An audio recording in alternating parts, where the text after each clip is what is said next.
I think it's the modulation of your voice. You've got to speak as you're seeing the play evolve in front of you. And if it's moving at a gentle pace, then your voice has got to be gentle as it moves up a gear. So your voice should move up a gear, but you should never ever get to the point where you're shouting. Because if you shout, you've got to realise that the resonation that's going into a radio is going to make somebody not be able to hear what is actually being said because it's too loud. I said this afternoon when I gave the speech following the degree that the biggest compliment that a commentator can be paid is someone at home saying, it was just as though I'd been transported from my armchair into a seat in the stand, because I could see the game. You were painting the picture of the game in words, and I could see it. I was there. And if someone says that to you, you know you've hit the right note, both by sound but also by description. And that's what you're paid for. You're describing something to a person who's blind. They can't see. You've got to be their eyes and say to them, this is what's happening. And one of the most important things is, where is the ball? They need to know where the ball is on the pitch, not just talking about what's going on. And I mean, I appreciate any commentator. I regard them all as people who've got a difficult job. But Five Live, or perhaps the biggest guilty party, they take the easy option. They bring in the summariser and they talk a lot. Well, they talk a lot because that means they don't have to describe what's going on the pitch. They can just pick it up at the last minute as it goes into the penalty area.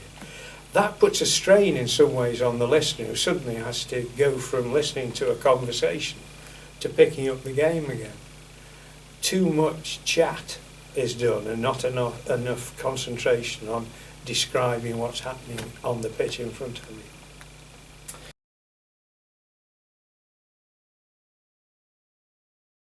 Fantastic, because I'd remembered Stoke in the First Division before, and my first main season with Stoke was 84-85.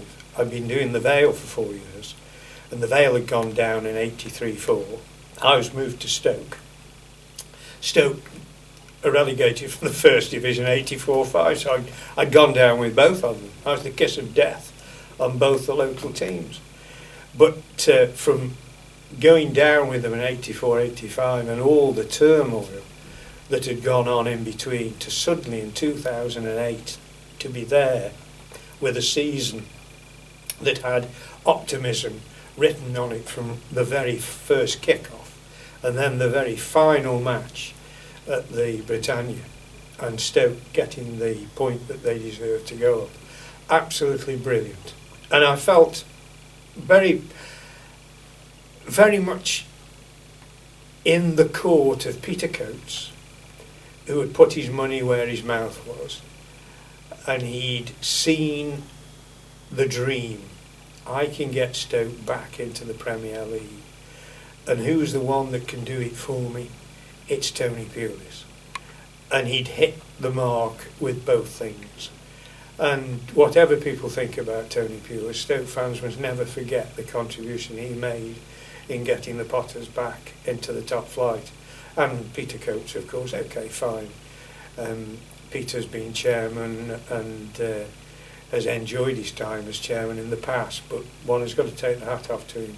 He's put his money in and he's got Stoke into the top flight, where hopefully they can have quite a few more years.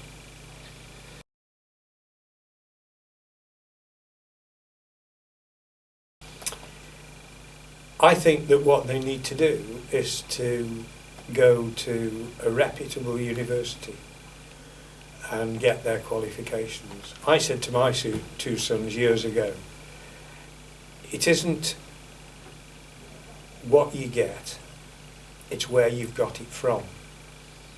Because everybody looks at a person's background, educational background. And when you look at media studies at the moment, that has been very severely criticised both at GCSE level and at degree level as a soft option. It's not necessarily a soft option at all. It depends where you're studying it. And so if you want to get a degree in media studies, then, or journalism, whatever, make sure you go to a reputable academic establishment that's going to give you, on your CV, somebody look at it and say, yeah, okay, well, they qualified in the right educational area. So go for it by all means. It's probably a very, very, dog eat dog is the wrong expression. There's a lot of competition because there are a lot of very talented people out there. So if you're going to go into the media, you've got to remember that you have really got to be at the top of your game if you're going to make a success, because there are a lot of people waiting to step into your shoes if you make a mess of it. Do your best, enjoy it, go for it if you want to, but make sure you go down the right route to get there.